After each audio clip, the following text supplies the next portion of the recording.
Something I wanted to ask about the Fox Marth games that you sent me. It looks like you basically just like mollywop the other person. Is that the basic? So I'm fine with like taking a look at them to get it like to get a check for like where you're at. Like that's fine. But I'm concerned that if that's all we're looking at, there's not gonna be like.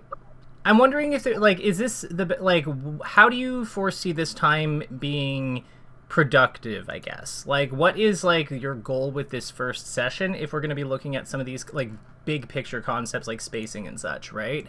Because that's what I want to know. What your goals are today. That's the big one.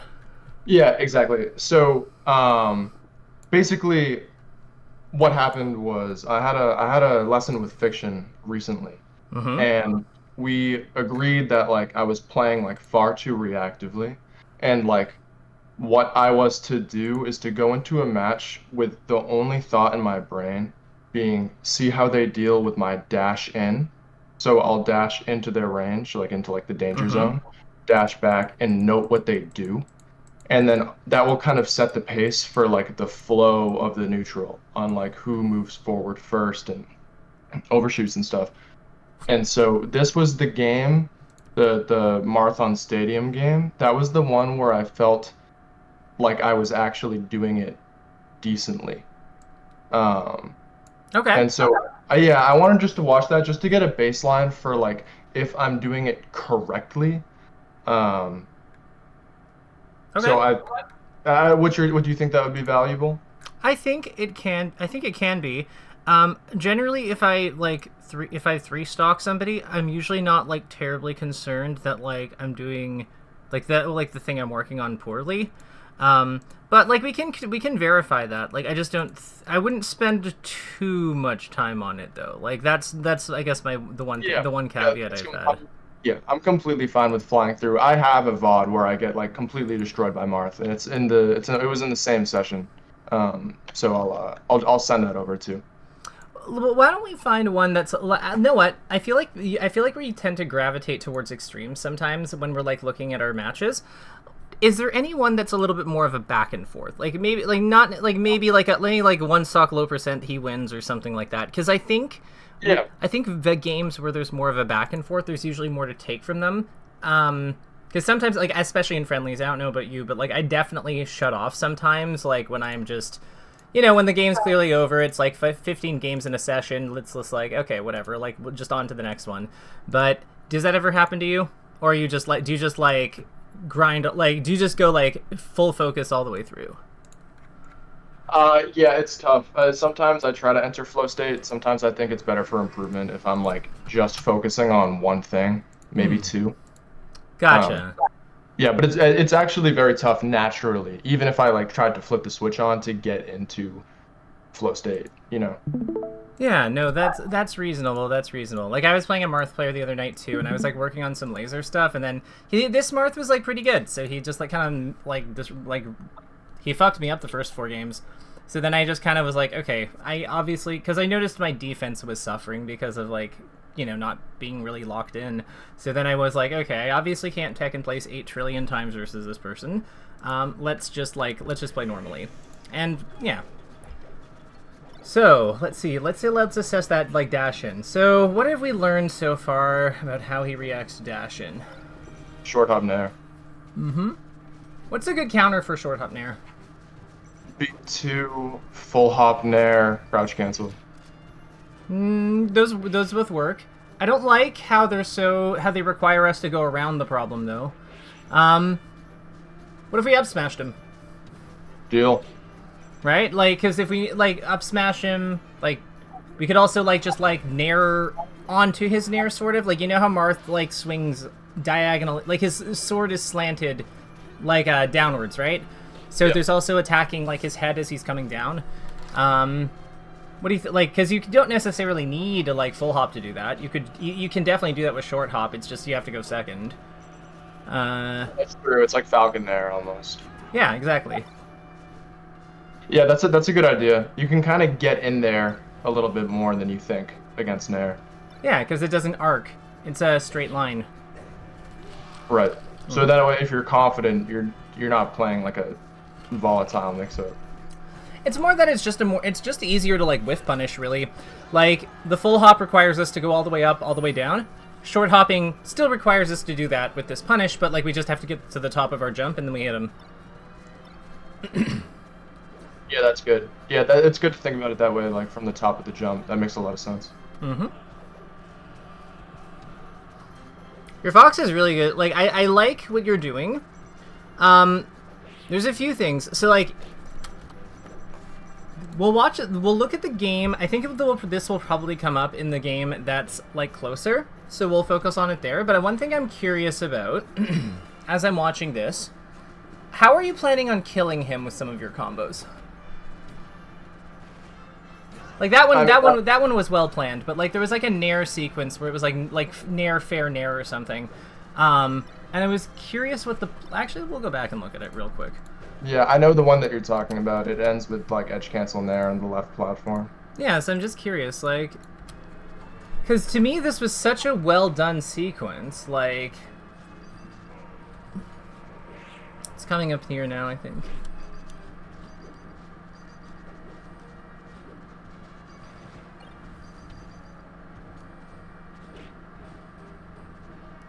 Yeah, this back air into this nair.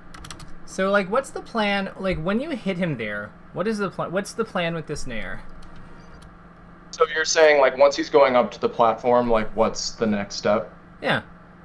It would be, if I could reverse it, I would do fair up tilt up air. Okay. You know, he's just gonna get knocked down onto the platform, right? Like, you know that he's gonna land there. You're right. It does seem that way. Yeah.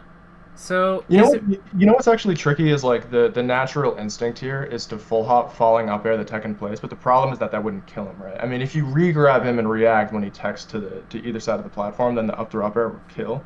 So it's like, I don't know, would it be drill instead to cover tech in place, because then you can drill grab and probably kill? I mean, I think that makes sense. Yeah. Like, that seems really good. And, like, the other cool thing here is that, like, if you drill reset him, like, if we time it so we only get, like, 1 or 2 hits, right? And he goes to limit, like, smash GI, because that's why we would be cutting the amount of hits short. You know, if he rolls to either side, we have, like, a very controlled, wake up, soft reset to work with. If he get up attacks, we can easily, like, just, you know, jump around it, or go under him and come back up and hit him with whatever, or block it, right? If he stands up, like, it's just such a controlled position. If he like no techs, and then if he techs, we're still fine either way. Yeah, that's a good. Yeah, I'm gonna keep that in mind going forward. I think drill is much better like on platforms than I've been giving it credit for. I used to do it a lot back in the day, but then I got like up air pilled or whatever. But yeah, that's really good. Yeah, I actually think if he was like 10% lower, I would go for the up air. Yeah, I agree. Because, like, you just double up air, right? Yeah, right. Yeah. Is the up air, like, so it's interesting. So, is taking the up air, like, let's actually think about this for a second, because you go for this nair, and this gives him the out to DI away and, like, limit damage.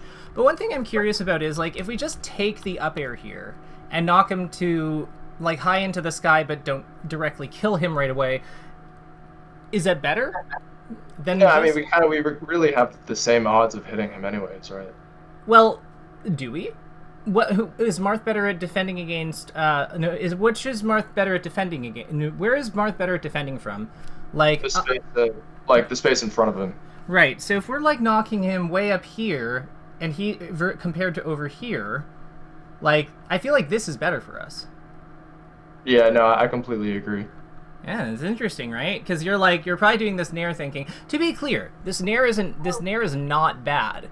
Like, I don't want to think it seem like this nair is like a terrible play or anything, because if he holds in, he like dies here. Like, that's ultimately that's the thing. Like, if he holds in, we probably want to weak hit that nair, I think, actually, upon review. But yeah, the only thing I can think of is like run off, like shield stop, like turn around shield stop full hop back air or something like that. But yeah, probably not. Yeah, I think like if he's super held in. Yeah, well, I'm thinking that we up air him. Like if he holds in, we just like nair up air or nair up smash. Yeah. Oh yeah, that would probably work. Yeah, that would probably. Now, assuming he is low enough, yeah, for sure. Yeah. Now here's something interesting. So like. he does this. Why? I know. So what happened here? So I forgot to like react during my full hop, and if I had I think I had enough time, and if I had noticed that he was side Bing, I could have just shined the top of his head. I guess for me, it's more like I feel like that. Like, what if we? What do you think? What do you think? What are some other things that we can do that are more aggressive here, though? Because I feel like we're just kind of waiting for him to tell. Like, we're just kind of waiting for him, you know?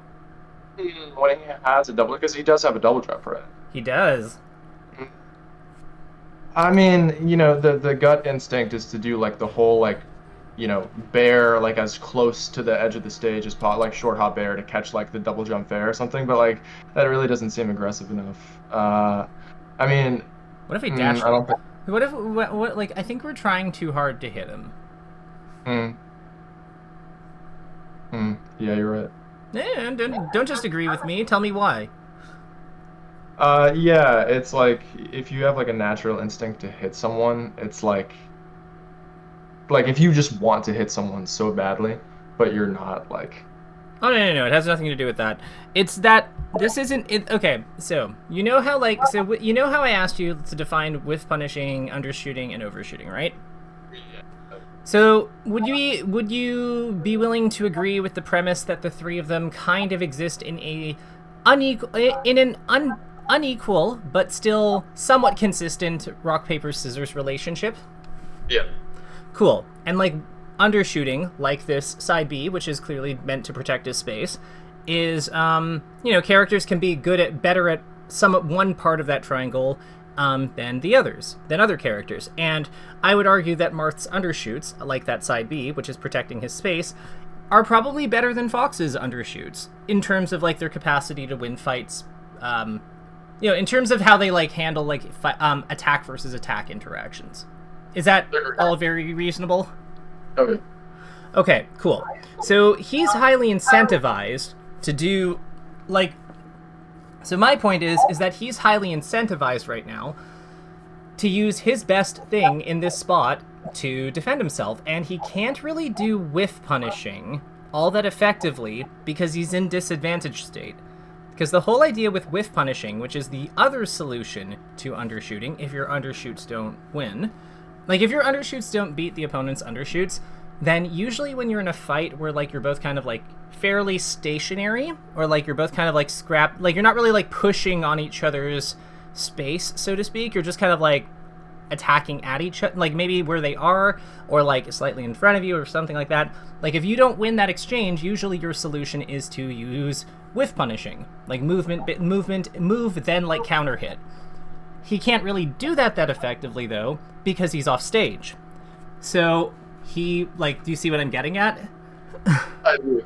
Yeah, so he's strongly encouraged to go for this. So, or to like, another thing he could do is like, if he had just double jumped fared at us, this full hop is so bad into that.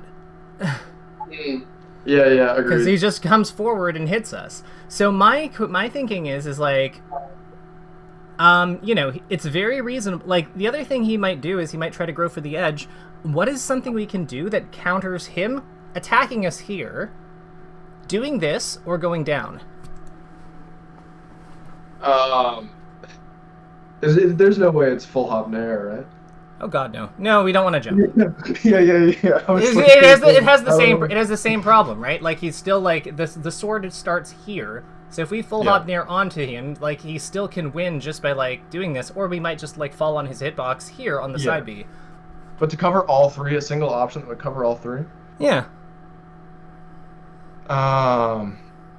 Interesting. Yeah, I was gonna say run off shine until you mentioned the middle part. I mean, truly, I don't know. Dash dance. Just check which one he's doing. Right. Because like dash dancing, like if he's here and he sees a fox here, come forward, like sprint forward. Like, what does he have to? Like he's probably going, oh shit, like what do I do? And if he flinches or panics and does this, and you dash back, what do you do after? Yeah, right. You just react during the dash back, and then you run off shine. You know, or short hop shine, like however you gotta do it, you just do it, because like you've now checked. Right. And then I have a question, right? So when we're talking about picking dash dance, I just want to make sure I'm correct. Like if I pick that, I have to go far enough into his range that I could potentially get hit by forward air, right?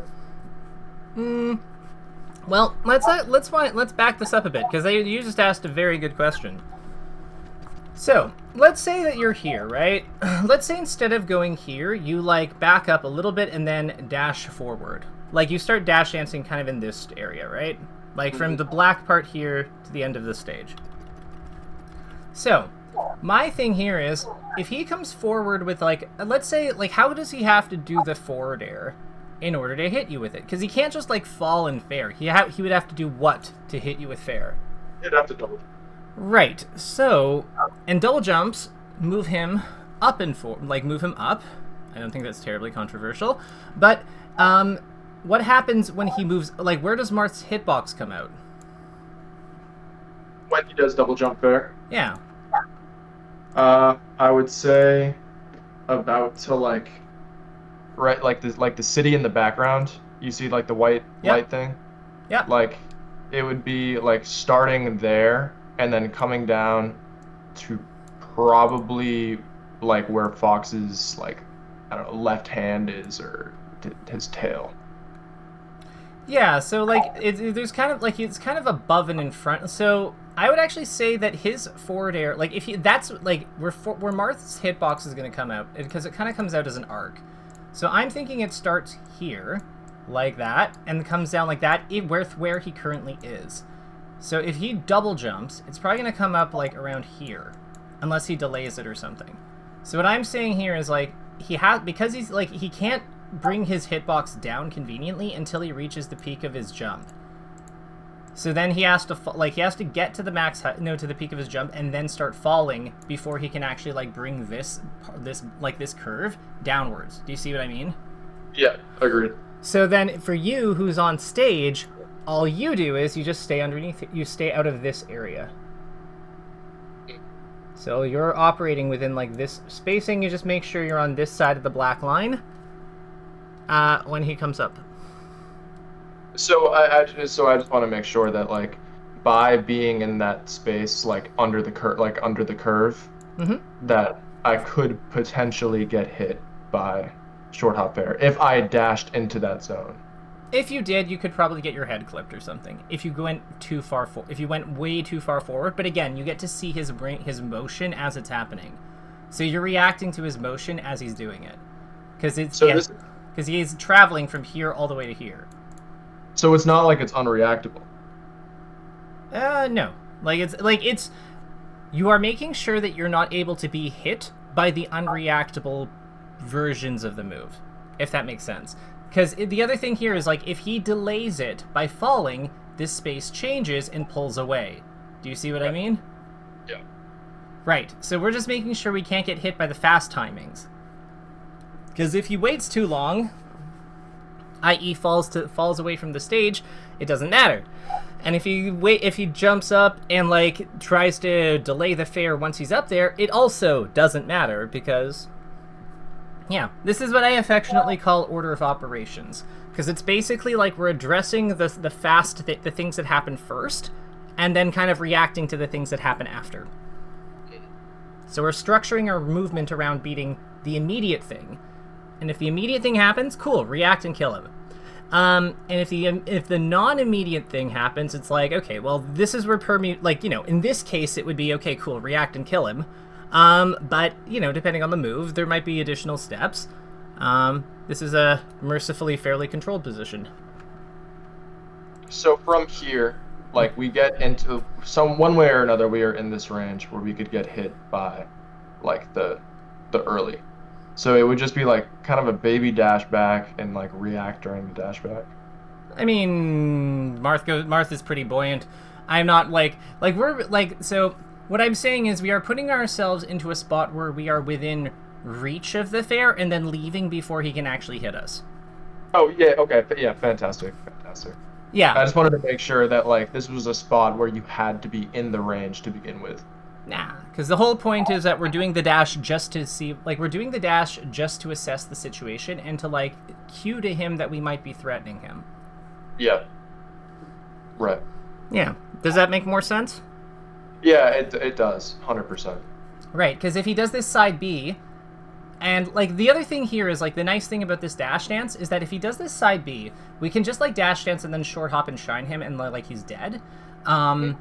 If he doesn't do the side B because he drops down, that's actually the one that's hardest to cover, funnily, because he has up B mix-ups that can actually hit us. So that's the one that's kind of, like, a little bit trickier.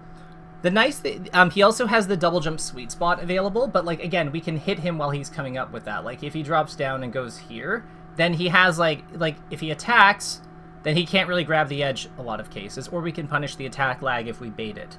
Like, if he, like, double jump fares, like, to go, because he might do something like this, right? He might go here and come up, and on the way up, he can still swing. He can swing to protect the edge and then grab after the move is done. But again, if we just don't swing there, and we wait for the fair, like, and we, like, catch the fair, or, like, yeah, if we see the fair and we didn't swing with, like, initially, or run off shine, then we can run off shine, after the fair, like, misses. So there's a lot of options here that give us, like, dash dancing here gives us a lot to, like, work with in terms of, like, fighting his position, because he has to figure out a way to get here, and he doesn't really have the option to wait all that much because of the constraints of the situation. So us baiting him is very strong.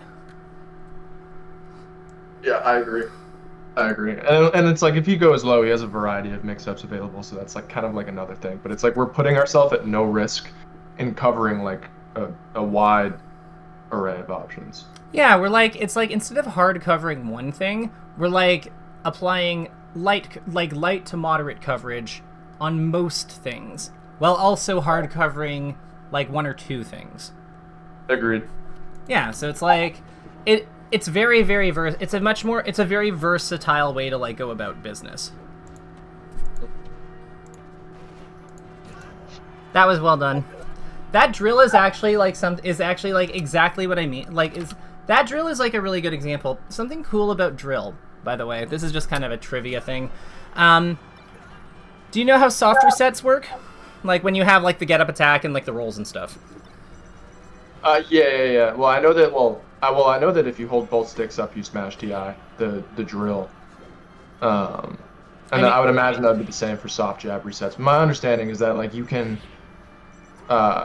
input something during a soft jab reset, and you'll do it. So it's based on the amount of knockback or stun. It's based on the amount of stun the move does. So when something resets someone, and it does 13 frames or more of stun, then you get, like, the, it's what I would consider a soft reset, or, like, an option, like a reset where they have options. And that's where, like, holding the direction will produce the roll in either direction, or holding A or Z will produce the get-up attack. Now, and if they don't hold anything, or they hold things that aren't relevant to this, then that's what produces just stand, like get-up stand. Now, here's the thing. Fox's drill is set knockback. It always... So you can actually, like, look at how they're, like, moving when they get hit by the drill, and narrow it down to one of the rolls. Do you see how that would work? I do. Yeah. I do. Okay. Because it's like you see how they're moving during the drill, and right. then that is the direction in which they will roll. Right. That's cool. Yeah, that's really, really cool. Yeah, so that's another reason why I think that that's something I've been talking about with Sunsei, and, like, we both agree that it's, like, kind of like, it's a part of the punish tree that is, like, it's a part of the punish tree that, like, we think is, like, has a lot of potential for the character, because it's, like, it's no fuss in a way that's, like, really, really convenient. Yeah. Mm-hmm. Right. It is no fuss, because, I mean, you can, especially on smaller platforms, like, you can completely react to the roll, I would imagine, once they're at higher percents. Mm-hmm. Like the tech roll. Yep, absolutely.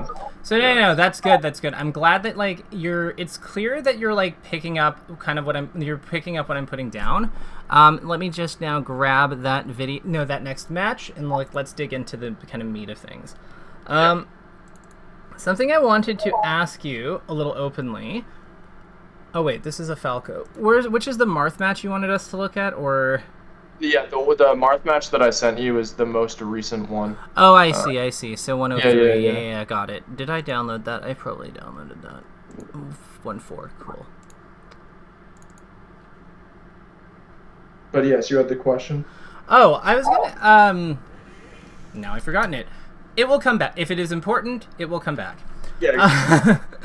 With that in mind, well, actually, how are you finding this is going so far? Because I wanted to, this is just a quick temperature check. Like, how are you finding that this approach is working? Are you learning some of the things that you want to learn? Like, talk to me. Yeah. So for example, right? Mm-hmm. The true like essence of what I want to learn. Go back like I don't know, maybe 10 seconds or so. We'll just start the match again. It's fine. Yeah, you're gonna see I get hit by a nair. On the right side of the stage here. Mm-hmm. So the issue that I'm having is I was like, okay, I'm going to go into his space to see what he does and then dash back. But I don't know what happened. Maybe I was like indecisive about it or something. Oh, so where do you think his space is? Where do you think his space is? You know, I just dash back in. Like it doesn't make sense why I do that. I think that was autopilot, honestly. And I think that happens like this is truly what I don't like, and that happens quite a bit where for some reason it's like I don't know, like maybe it's like a muscle memory thing, but I feel like I need some actionable steps to like get better at that quote like poke with the dash in and then dash back and react. I think that the biggest thing that I see here is I think there's a misunderstanding about like where you are poking with your dash in. Like, so what I want to like let's freeze once you're both on stage and in neutral, because I want to ask you, how far do you think that you two want to be from each other realistically? So if we're not getting hit, like if we're not in neutral, like let's say that you two are both here. Is it like right. is this where do you want to be? Place these two characters. This is where you are right now, but place the characters on the screen. Where do you think that they want to be relative to each other? So I think Marth wants to be ideally like right under the right side of the platform. Kind of the space he's holding now because his approaching option. Yeah, like because his approaching options won't lead to knockdown. And so he'd rather like try to get a grab. And then I think Fox like really wants to be, I think, in this range that they're currently at. So Fox wants to be closer. Yeah. Okay.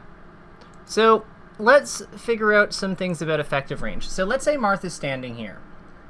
He has his big sword. So, with that in mind, what would you say his threat range is? Like how far can we, like at what point are we not worried about being hit by him? Like where does the arrow go? Assuming that we're not gonna get hit by dash attack because I'm at 0. Ooh, you just said something. So, okay, yeah, that's a good one. So, like, what would be... So, let's actually, like, break this down, then. Because you just pointed at... Good catch. Let's start with his pokes. So, where do Marth's... Like, where do Marth's, like... Let's assume Marth doesn't want to risk a dash attack. Let's just say that he was interested in poking and guarding his space. So, where would you say his fair hits? So, his fair would hit, like...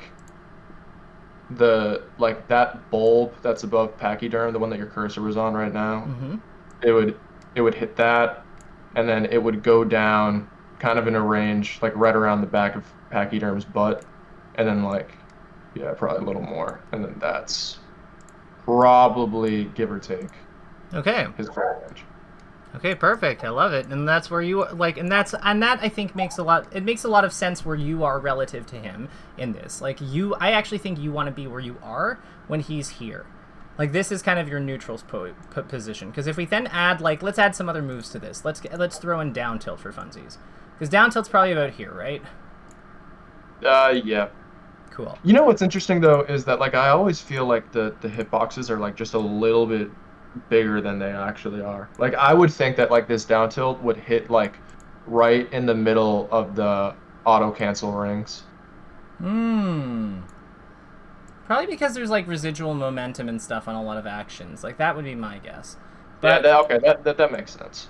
yeah, because like a lot of times if he wave dashes in with down tilt, it's not like he like down tilts. He stops in wave dashing because there's like momentum, right? Right. So that would be a thing. We're just working with standing Marth here though. So like this, and then F smash is kind of like a little bit longer than both of these, right? Like maybe around here. Cool. Is there anything else that we really need to worry about in terms of like these options? In terms of this current pokes now. Excellent. So, and then if he dash attacks, he comes forward. Like, dash attack doesn't start right away, so he'd have to dash, which we'll use gray for. So, like, he'd have to kind of, like, come forward like this. And dash attack probably hits around where you are, right? Like, it probably hits about, like... Like, right by, probably, like, the tip of my nose. Yeah, exactly. That's what I was thinking, too. So, like, we'll use Marth's red. We even used red for Marth, so we'll hit... dash attack probably hits about, like, this blob, sort of. Yeah. Okay, great. So we have, like... So we have kind of, like... believe it or not, we've been creating sort of, like, a system here for describing these interactions. What we've actually created here is, like, kind of like a simple representation of some of his, like, undershoot options and some of his overshoot... and one of his overshoot options. So, with this in mind... Let's place Fox. Let's figure out where Fox wants to be. So Fox will be orange. We're going to have Fox be... Like, we said that Fox wants to be... Like, let's say Fox is here. Where do you think he... Like, where does Fox want to move in relation to Marth? Like, what is... Kind of, like, what is the spacing, you think, knowing all this, that Fox wants to operate within? So you're saying, like, given Marth's, you know, diagram, like, what option would we pick at this moment? Like, how do we move?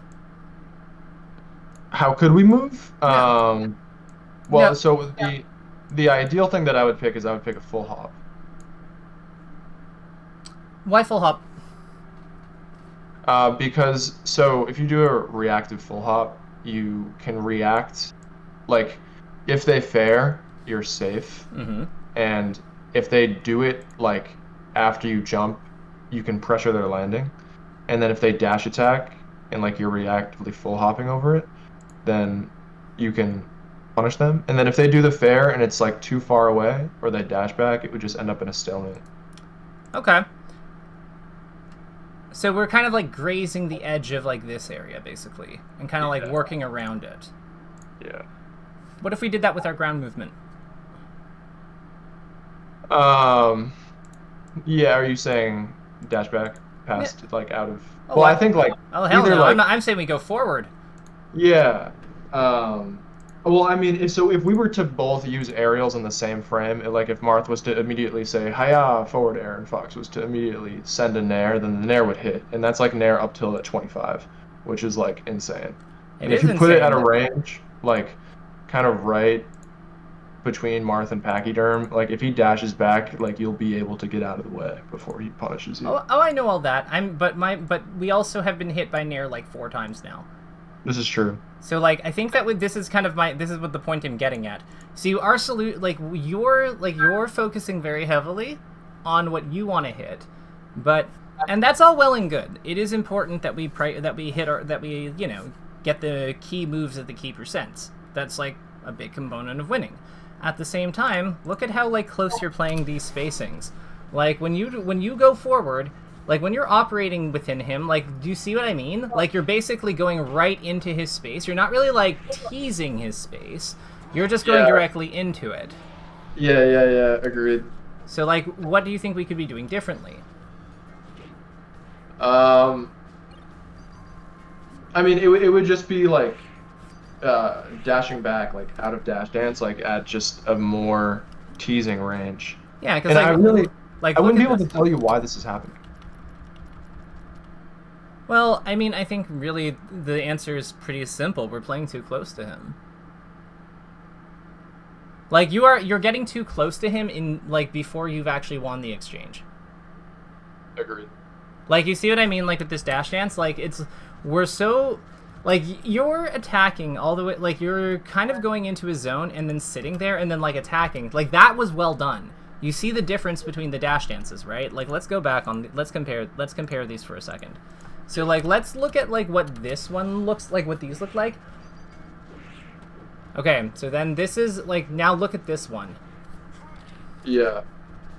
So, and, like, this is the other thing I comment on, and just that can go awry, just kind of happened. Which is that, like, we keep going in the air as our solution, because it's, like, it's safe, but, like, look at how he shifts. Like, the thing about the air is once you're in there, you don't have as much room to, like, adjust your position. So this is why he's able to, like, wave land around this platform and get this opening. You see what I mean? Because, like, how does Fox protect himself from, like, a bigger disjoint at that altitude? He can't. Right. Whereas on the ground, you could still shield, you could shine, you could, like, spot dodge, you could up smash, you could ASDI down. Like, you've got like, you could jab if you can enter run, you could, like, up tilt. Like, you've got a lot of things that you can do that that still allow you to, like, press the emergency button. But, like, in the air, you lose a lot of that. Mm-hmm. I think the issue I'm having is, like, I went from a spot of, like, just dash dancing and reacting, like, but probably too far away. And then now, like, I'm trying to solve it by, like, see how they deal with my dash in. And I think I'm just, like, over-exaggerating that point, and I'm, like, getting too close to them when I dash in. Absolutely. Now, let's talk about, like, our opponent's goals. Because, like, I feel like one of the things that's, like, tripping you up is that you're not sure what this guy is going for. Like, you're trying to, like, keep track of his habits and stuff, but I think there's a much... What if I told you I think there might be a way we can simplify this? Yeah, please do. What percent are you at? I'm at $1.17. You are a $1.17, absolutely. Remind me, what are Marth's ways of, like, instantly vaporizing you if he hits you, like, at this percent? Like, how does he kill you? Nair F smash. Absolutely. So let's make a hypothesis. Between the two of them, which one do we think this Marth will go for? Nair. Nair? Cool, let's see how we do. So I just saw him go for an F smash. I'm going to point that out. You grabbed him out of it. Let's see what else he does. Up tilt. I feel like up tilt is just like F smash light, but, like, whatever. I hate reading it. Because it's like, I feel like I'm making no progress when I read up tilt. Okay. So it's when they stop up tilting, and then they start doing, like, fade back forward air, or, like, fade back, like, short hop, like, delayed forward air and stuff like that. That then, like, just the brakes fall off, and I'm like, oh, what do I do? It's not up tilt. It's not, you know, free, easy, something that I'm used to. And I'm just like, and then nothing happens. We just go back to a stalemate. Well, you could shoot him. Yeah, right. I mean, dash back laser is always a great punish, yeah. Well, I mean, like, it's just more that, like, if he's going to spend his time jumping and retreating, we can just, you know, outrange him with our gun. And we can remind him that he has to actually play with us. The other thing I comment is that, like, those moves don't kill you at, like, when you're at 117. When you're at $1.17, those moves don't kill you. So, like, not directly anyway. And if he's hitting you across the stage with, like, soft fair, like, we are, like, who cares? Like, you know what I mean? You know what I mean? Like, all right, let's do this again, though. You're at 0. What does he want? Oh, yeah. He wants to... He needs that grab, bro. Oh, yeah, no, absolutely. So let's see what he does. So he's down tilting. So we're at 24. What now? Still grab. Still grab? Okay. Yeah. No, not now. Now he wants up tilt up there. But you see, like, what we're doing. We're, like, kind of, like, getting a sense of, there's that up tilt. There's another one. So, like, what we're doing is we're building an understanding of this player by testing a hypothesis. And it's based on what our damage is. Because the damage and this on the stage is what and their character is what determines what the most rewarding things they can go for are.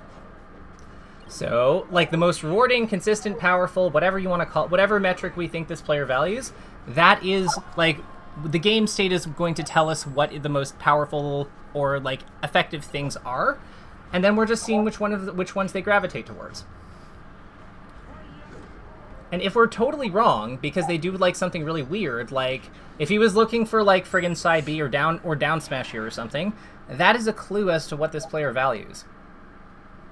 Yeah. Because if they're not doing like F smash, if they're not doing up tilt, if they're not doing nair, like because those are really the three big ones at high percent, right? If they're not doing those things, then that says something about what this player is prioritizing and therefore what they are trying to do with their game plan. Yeah.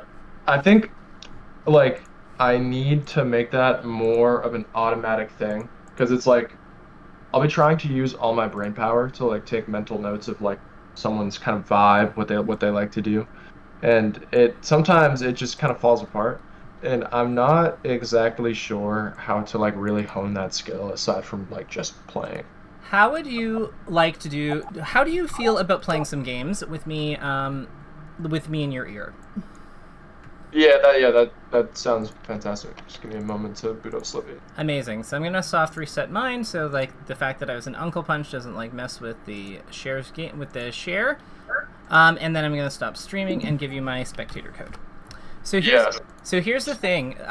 What everyone gets wrong. Well, not gets wrong, but like a common pitfall or trap that people fall into when they're trying this method is they try to overcomplicate it or come up with solutions to moves while they are while they're making their observations. Remember, these are observations or like a hypothesis. Like I usually call it one of those two things, but we're not formulating our game plan based around these observations or our hypothesis, and nor are we trying to be right. The whole point of this hypothesis is so that we can basically just test a prediction about the opponent. That's it. Because we already know how to beat up tilt. We already know how to beat Marth's Fair. We already know how to do all this stuff. We don't want to bog ourselves down by trying to come up with a if we don't know how to beat Marth's Fair, it's already too late. We have to figure that that's another problem entirely. But you do know how to beat Marth's Fair. You do know how to beat Peach's down smash. You do know how to beat these common moves because you fought them. So it's just all we're doing is we're trying to get a feel and making some small observations to ourselves and then moving on. We don't dwell. Okay? All right. I'll keep that in mind. I'll try to keep myself in flow state while I'm still like focusing on that. It's like a light amount of it. Like we are dedicating our conscious thinking to like a very light amount of it to this endeavor, to this effort. Yeah, agreed. And then I guess like if possible, if we have time for it, the only other thing that I'd want is like actionable steps to like make my spacing still aggressive and still threatening, but not too far away. Because that was the problem I was having. And now I've gone to the other extreme. Well, I mean, like, so I would say the poke ranges. Like, what are the poke ranges of the characters? So, like, if you're fighting, like, versus Marth, I think we can agree it's, like, just, like, right outside of his F smash is, like, kind of where we want to be. Because we're not, like, assuming he's standing in place. Like, that is a good spot because we can respond to him moving forward, like, fairly easy. It's easy for us to adjust that spacing. We're still able to deal with fairs and, like, down tilts and such. It's kind of like, and we're like it's just a good spot to be. If we were fighting Sheik, in contrast, where would we want to be? Like, what's her longest poke? Dash attack. Boost grab. See, I wouldn't consider those pokes. Because those are both those are both heavy commitments that they do to get into our space. Her longest poke, I'd say probably back air. Back air, yeah, back air, F tilt, one of the two. Like, and what we would do is like we would be right outside that. I'm gonna try like shadow boxing a stationary CPU, like. There you go. Figuring out their spot of like their longest poke and like really focusing on like just barely going into it and then going outside. Yeah, and honestly, you don't have to necessarily go into it every time. Like, you can just graze the edge of it. I assure you, most players won't be able to tell the difference. Really? Oh, really? Okay. All right. I mean, like, what's the difference between, like, we're talking about a pixel at this point, right? Like, yeah. Good point. That's a very good point. So, do you have my spectator code? It's the one that ends in 0, right? It's 2. I just sent it over the chat. Oh, you just sent it over. Oh, your spectator code. Oh, I'm sorry. Okay, I'm sorry. I thought you wanted to play me. Sorry, sorry. No. We're gonna have you go. I can't focus on everything you're doing if I'm focusing on both of us. How do I add a spectator? So do you have the game running? I do. Perfect. So let's go back to Slippy Launcher. Yep. And then we're gonna go to the third tab where it says Spectate. Slippy Launcher. Third tab it says spectate. So this is on. So home, replace, spectate. Oh, I see. Okay. Yeah. And then it would be share your gameplay, enter the code, and confirm. Yep. Yeah. Yep, I see. Okay. And we'll do unranked just to test to make sure everything's connected properly. If not, then like we'll just probably have to reset Slippy once, but that's okay. But yeah, we'll head into unranked. Let me know when you're in a match. Okay, I can hit play on Slippy Launch. Okay. Yep.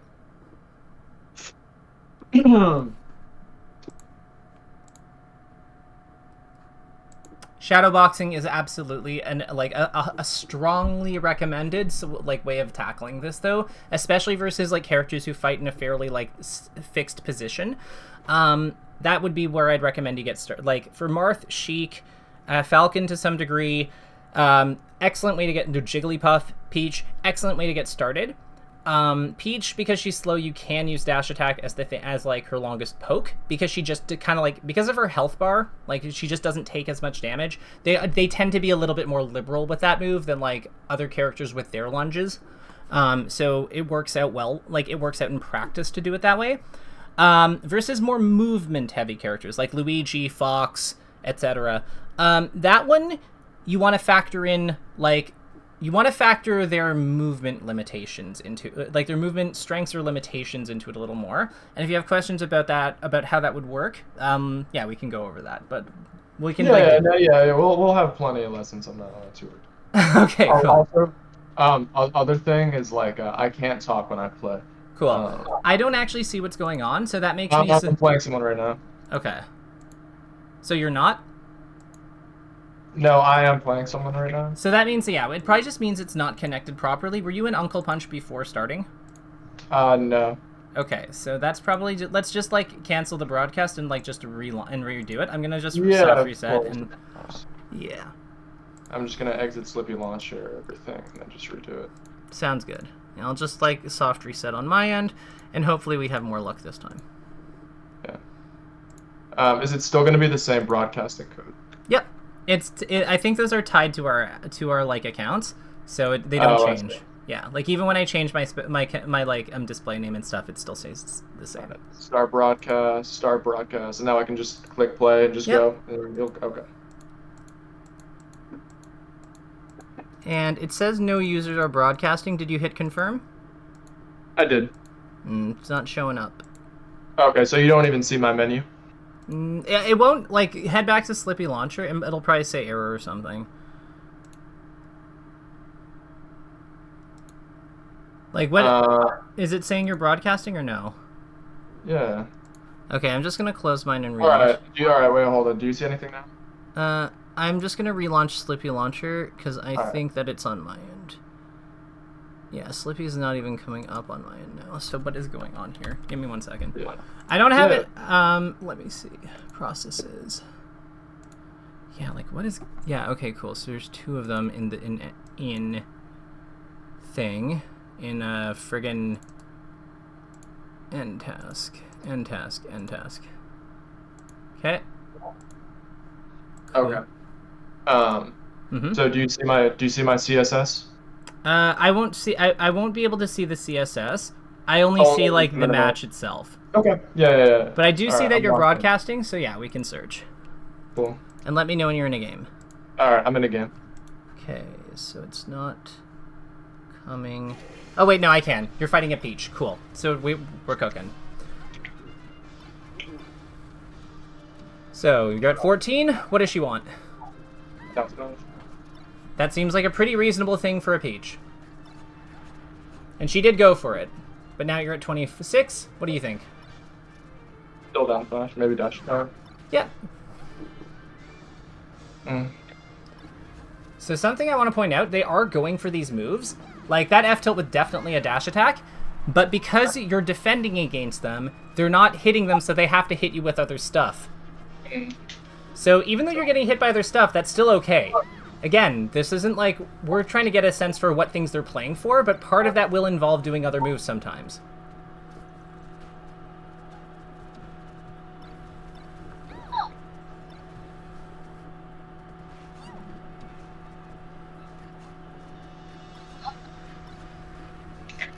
How are you finding this method? Just good or bad? It's not too bad, but I feel like maybe against a better Peach, I would kind of lose it a little bit more. Probably, but that's not because you don't. But knowing what they're probably knowing the biggest threat that they can go for isn't like going to be a bad thing versus that better Peach, though. Yeah, that's true. Like being more aware of some of their threats, like yeah, it's probably a good thing. Like that spacing was amazing. Oh, I didn't feel attacked. Don't worry about the mistake. Focus, like again, percent. 43.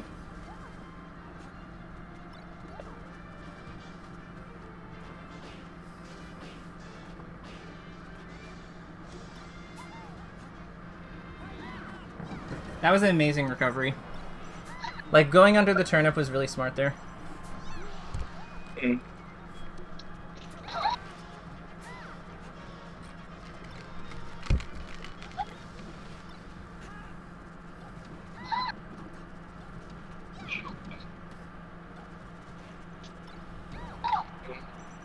It's all good. It's easy to get, like, impatient when, like wanting to kill her. But just chill. It's all good. You have all the time in the world.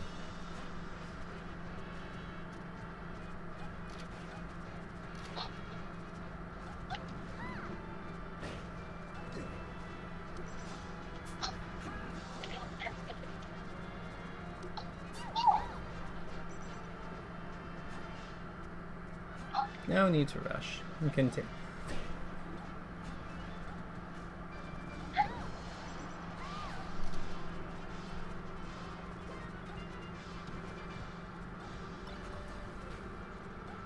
Oh, at 120. Yeah, I was gonna say at 100. What do you think she wants?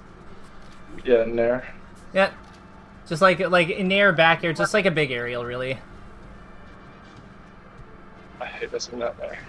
I hate that missing that Nair too.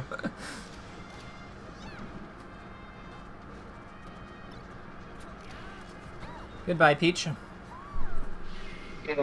You want me to start again? Yeah, keep fighting. I can see what's going on. This is good. Like if you are liking fighting this Peach and you are applying like the percent thing, then that is good. That's the goal. Because I think the whole point of this is that we need to like get you applying things more practically. And I notice your spacing against her key tools is getting better as you're like doing things. Like as you're doing this, like you spaced around a dash attack really, really well that other game. Like you actually like out dash danced it. That was like really good. Your spacing around the down smash was also really good. Like it's just, this is good. Oh god. This is where we go. Okay, darkrai. What do we think we do here? That was a big lag spike, right? Yeah. I mean, if you want to fight someone else, go ahead. Like if it's lag, we got what, 7 minutes left? Yeah. No, I think I would just ask like, what actionable steps? Like if I was to say solo practice this, right? Mm-hmm. Well, I know you're big on movement drills and like really that fundamental stuff. Like, what would you recommend? Like, just what would you recommend, just generally? Why don't I show? I think it would probably be easier if I showed you. So like, yeah. So let me like load up. Let me like launch Uncle Punch, and I'll show you. I'll show you a bit about like how I would do this. Yeah. So let's see. Here was Dolphin. Okay. So I think that you kind of hit the nail on the head when you said that you would like the way that you would approach this would be with like shadow boxing, right?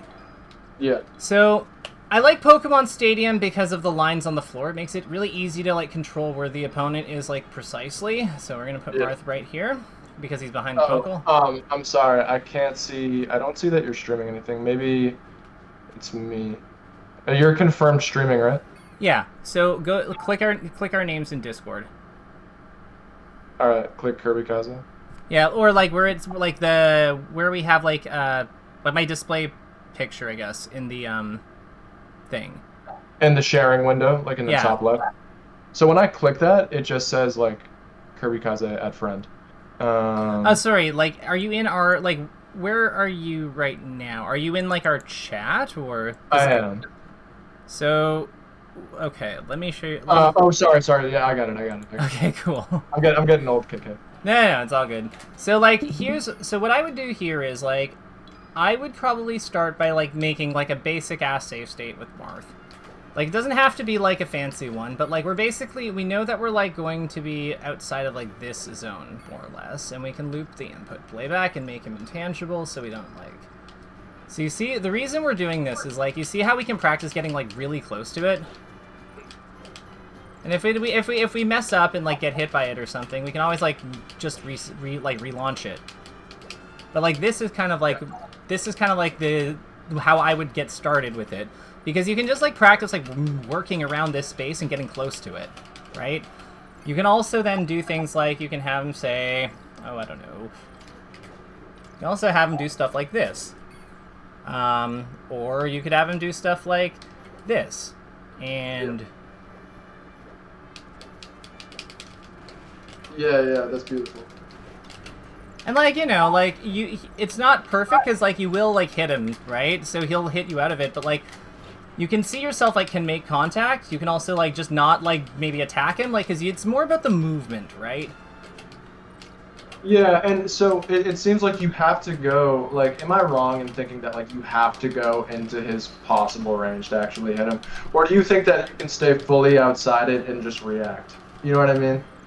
I would say that you kind of have to play in his range. Marth is, unfortunately, is too efficient of a character, like most of the top tiers, that we can just, like, react them to death. Yeah, I figured, yeah. Because, like, if Fox is good, but he ain't that good. Yeah. Like, you have to run in being like, I am expecting he's going to down tilt. And you base off of that operation that he is going to down tilt. So then you'll, like, have to, like, preload, like a, you know, like a B2 drill or something like that. Well, I'd say that, like, the nice thing about drill is that you can actually just, like, here, let's turn his intangibility off so we can get a proper demonstration. So the one thing I like about drill is that, like, you don't have to do beat drill 2 versus Marth down tilt. If you think he's going to down tilt... Hard to read it? Yeah. You're completely right. Yeah. Yeah, nair drill. I love it. Yeah. Yeah, this is why I kind of, like... This is why I'm not really, like, a fan of, like, the full hop stuff, because, like, you see how much more, like, travel time this takes, right? Yeah. Agreed. Now, granted, I'm not used to frame 3 jump squad, but, like, you can see that you can very easily get lots off that. That drill beats nair. That, it goes in between the hits. Mm-hmm. At least in my one video I have on my YouTube channel. Okay, but yeah. That sounds good. Do you think I'd get more value before Genesis of playing against people and, like, actively trying to implement it? Or do you think I should just go, like, full PBMD pre-Apex 2015 and, like, just grind this more often than not? I'm always a fan of, like, hitting... I'm always a fan of, like, yeah, like, actually tangibility off. Like, this is kind of what I mean by, like, you kind of just, like, go on after him. But I would say that, like, playing against people, I think, there's really no substitute for playing against people. I think there is value in shadowboxing and getting a sense for where the spacing is. The reason that is helpful, in my mind, is that it allows you to not have to figure out where you want to be on the fly. You know in advance, like, roughly, like, what your good positions are, where you can be relative to the opponent and be safe from getting hit. And again, players will do weird things, like they'll walk a bit, build a little bit of wave dash momentum or walk momentums, which will adjust their spacing. They might do more, like, emphasize their drift in a different way than, like, what you've set up in practice. And those little adjustments that's why it's important to practice versus people, because those are the things we're really adjusting to. It's like the little touches they put on these standard plays that, you know, really make them who they are. Because, like, if we look at Zane's moves, like Zane's actual moves in a match, they're pretty standard stuff. It's the Zane difference that he puts on it with, like, how he microspaces, with how he places it, the timings he uses, where he picks his spots to fight with them. That's really what gives him, like, his, like, play, its quality. and it's important that we get exposure to that. But having a bit of a background so that you know, like, some basics, so you don't have to figure it out all, like, against someone trying to kill you, that is valuable. So, with that in mind, yeah, we're at time, but how did you feel this went? Do you have any feedback for me? Do you want to, like, I'm good if you need any takeaway, like, concrete takeaways written down, we can do those quickly. But yeah, like, just, how are you doing? Yeah, no, that seems fantastic. This is kind of like exactly what I need. I'm just hoping that I can piece together the part A, which is actually going into their range, and then part B, which is like operating based on percent. If I can like play a session tonight and keep only those two things in mind, then I'll be happy, and I think I'll get that checked off. Amazing. One big tip, especially, so like let's actually formalize those into our 2 key takeaways. I think that makes a ton of sense. So I guess it would be like neutral / positioning, and we're gonna flag it as learn to play versus the opponent's poking range. Opponent's poking / undershoot range. Range bracket can use Uncle Punch to create and shadow box to shadow box. To shadow box to get a sense a starting point for the opponent's for the opponent's key poking tools, and how to position Fox accordingly. How to position Fox safely in response to them. In response to those. Because again, like, they could lunge, but like the thing about lunging is it tends to be like a high commit. Like, if Marth dash attacks, that's not like a small play he just went for. You know what I mean? Yeah. So like this, whereas if you short up fairs, it's not terribly committal. So that's kind of like how we're defining the difference. And then the other one is this will be. What would we define this as? Like, it's clearly a PvP or human element of the game, but like, how would you word the percents thing? How would I word the percents thing? Yeah, like, how would you word this as a takeaway? Like, what are you going to do? Like, how are you going to action the checking your percent step? Like, what is the process there, I guess? I would say, like, operate my assumption of the opponent based on the most high reward option that they can get at that moment based on percent. Mm-hmm. Or I guess high or like low risk, like the best low risk, high reward option they can go for at this moment. And then my openings should be focused on achieving the best possible hit that I can get at this percent. It would be kind of simply put, but that's how it would just make sense to me. Yeah, so I'll label this one PvP building block because it's really what it is. It's like getting to know our opponent, and that's an important part of like the PvP element of this game. So let's say check our own percent when we spawn, when spawning, or at significant percent change, which is up to you when that happens. You have to be like, the challenge here is you have to be accountable for monitoring your percent changes. Like, if you get hit by a laser, yeah, maybe we don't have to check our percent and reevaluate. But if we get hit by like Sheik F tilt at 0, and we don't CC it, but we don't get like comboed or whatever, whether you check at that point is on you. I probably wouldn't, but you are not me. So yeah. So, but or it's a big significant percent change and. Structure, and I don't want to say structure. I want to say something lighter. Model. I love that. And model are prediction. No, a model a prediction. A prediction. Model a possible. The hit we anticipate they may play for based on that. Note, the goal is not to build a game plan in our head with conscious processes around this. This is more to get to know our opponent and test our assumptions. There you go. So, is that enough for you to get started, or do you need anything else? No, that's fantastic. Okay. Thank you so much. Amazing. Let me know when you want to do this again. I do offer bulk rates. Something I wanted to mention is I do offer bulk rates. I don't know what your financial situation is, but if you are thinking that you may want to do this, say maybe like twice a month, like bi-weekly is a common one. Let me know sooner than later, because I can absolutely accommodate the space, and we can talk pricing at that point. Cool? Perfect. All right, amazing. I'll let you go, but take care, and yeah, until next time. All right, KK. Thank you. Bye.